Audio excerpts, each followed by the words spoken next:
ang libro Aklat ng Mahigas del Mundo. Nandito na tayo sa kasaysayan ng labanan ng langit at lupa. Nagsimula sa isang mainit na pagtugis. Tinutugis ng Santissima Trinidad si Luzbel. At noong malapit na masuko si Luzbel, ito ay nagtago sa loob ng isang malaking bato na parang bulalakaw na muling pumailalim at bumulusok pataas. Si Luzbel mula sa batong at muling pinapatuloy ng Santissima Trinidad ang kanilang pagtugis. At may isang bato na namang nakita si Luzbel, ang pangalawang bato, at dito siya muling nagtago.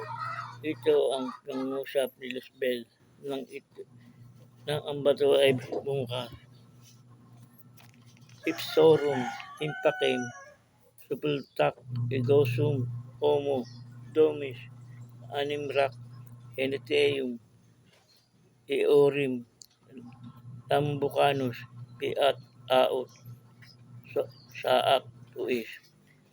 Gaya noong una, ang Santissima Trinidad ay nagpagala-gala sa labas ng bato. Nang muling inintay si Luzbel na lumabas, ay biglang iniwan ng Espiritu Diyos ang kaniyang trono upang siya'y magliwalay, at biglang lumabas si Luzbel sa loob ng bato, kaniyang pinagtataguan. Nang makita niya na wala na sa trono ang Espiritu Diyos, ay agad itong umpo sa trono ng Espiritu Diyos. Nang di na mamalaya ng Santissima Trinidad, di nila alam na sila'y nalinlang ni Luzbel sa kanilang tinutugis. At nang ito'y winiga ni Luzbel nang dumana sa harapan ng Santissima Trinidad na hindi na mamalaya. Waxias, Muuhiya, Yehu, si Yukaim, Sa pangyayaring ito ay nakaupo sa trono si Luzbel na di alam ng Espiritu Diyos. Nang malaman ng Espiritu Diyos ang kanyang trono ay pinakailman, ay nagalit ang Espiritu Diyos kay Luzbel, at buong buo ang loob ni Luzbel pumasok at umupo sa trono na kung saan naman ang Santissima Trinidad ay nagkukubli lamang upang siya'y hulihin. Wala siyang nakita noon. Pumasok siya, nagtago na sa takot. Sa akin ay ang saloobin ni Luzbel na bilang kanyang pagyayabang sa kanyang sarili ay biglang nawala. Ang liwanag sa loob. Ang sabi ni Luzbel sa sarili ganito, pero hindi ba siya ang Panginoon ng liwanag? Dapat ay pupunuin niya ito ng liwanag na ultimong kasulok-sulukan ng silid ay maliliwanagan upang makita niya kung saan sila nagtatago. Yan ang tanong ni Luzbel sa kanyang sarili. Nasa kalagitnaan na pala siya ay narinig siya ng isang mahinang wika na di niya akalain at kasabay ng salitang Semineum, Napotes, Bias, Bultus, Deliti Atam, Egosum, Bulhum.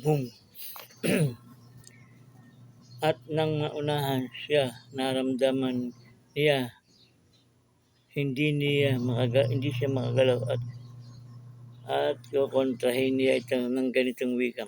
Egoam, Moriniam, Imuuk, Mordiquidem, Ngunit muli na namang humanat ang tinig ng ganito. Aksimit, Sakritim, Adipitim, Egosum, Ilis, Natum, Kuiak, Sihok, Ipok, Suruam.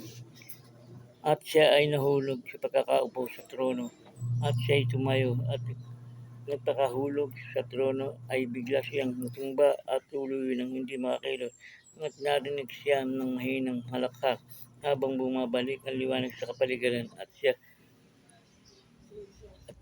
at siya ang kauna-unang pagkakataon naramdaman ni Luzbel sindak at inaasahan niya na ang kanyang kalaban ay ang Santissima Trinidad, ngunit hindi niya akalain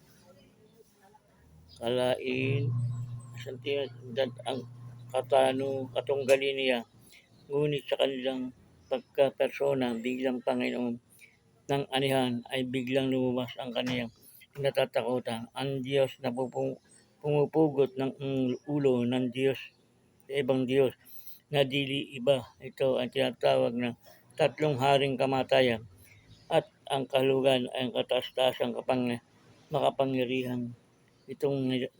Nang makita ni Luzbel ang kanyang kinatatakutan ay biglang siya nagwika ng ganito: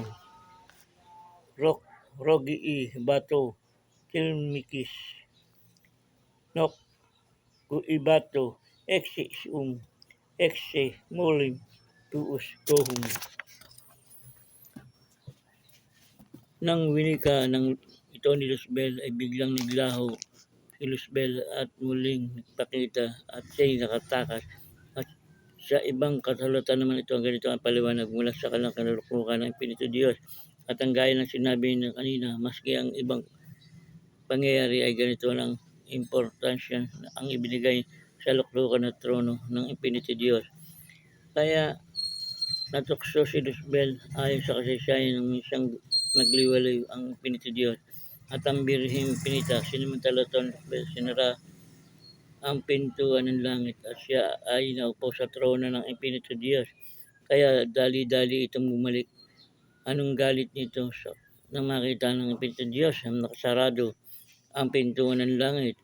Kung todo pigil naman ang Birheng Pinitas nang makita itong winawasak ng Espiritu Diyos ang pintuan sa galit.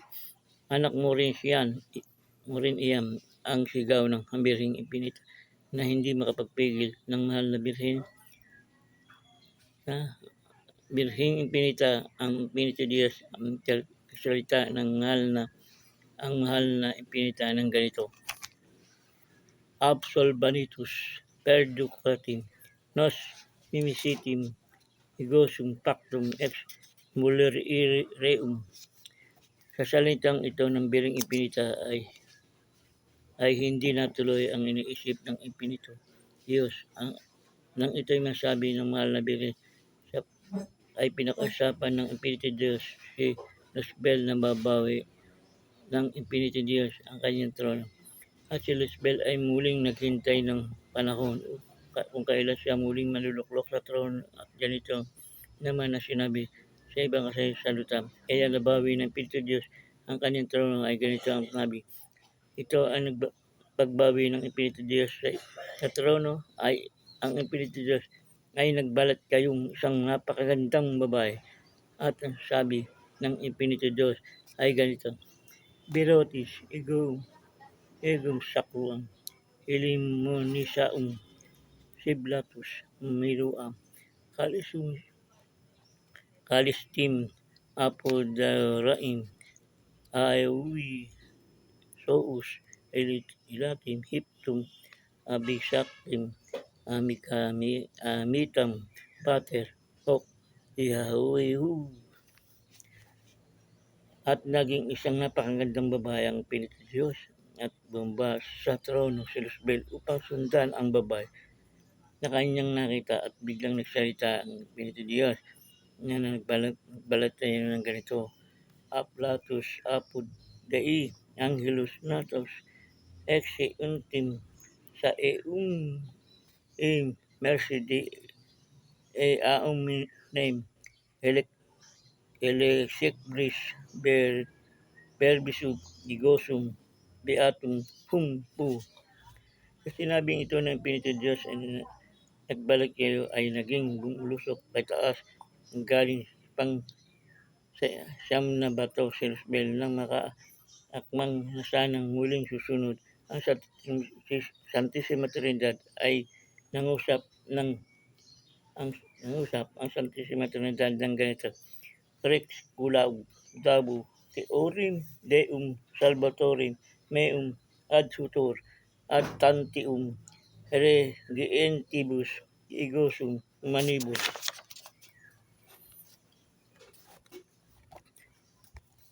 Nang masabi ang itong wika ng Santisima Trinidad ay biglang lumabas ang mga batong malalaki at itinago ni Luzbel sa palibot ng portal ng langit ang kaniyang nilikha na bilang patibong sa kanyang mga nalalabing plano sa pagsalakay sa kaharian ng langit.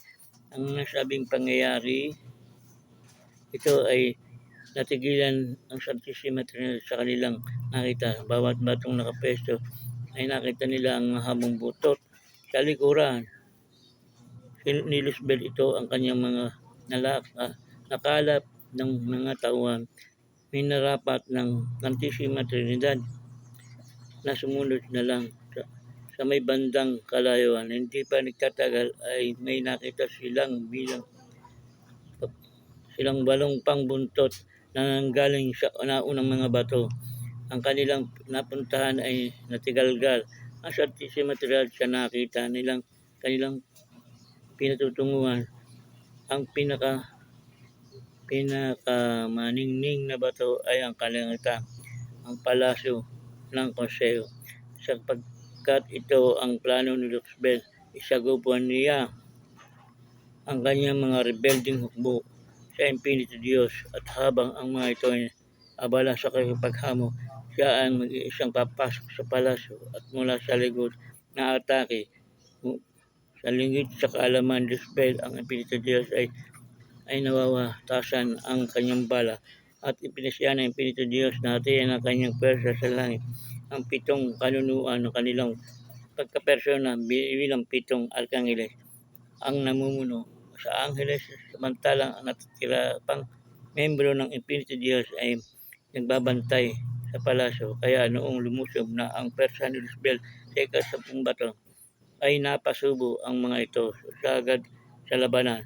Si Luzbel ay tinuloy pa rin ang kanyang plano, ngunit nagulat siya sa portada o getaway pa ng ilang palasyo ay may mabigat na nagbabantay.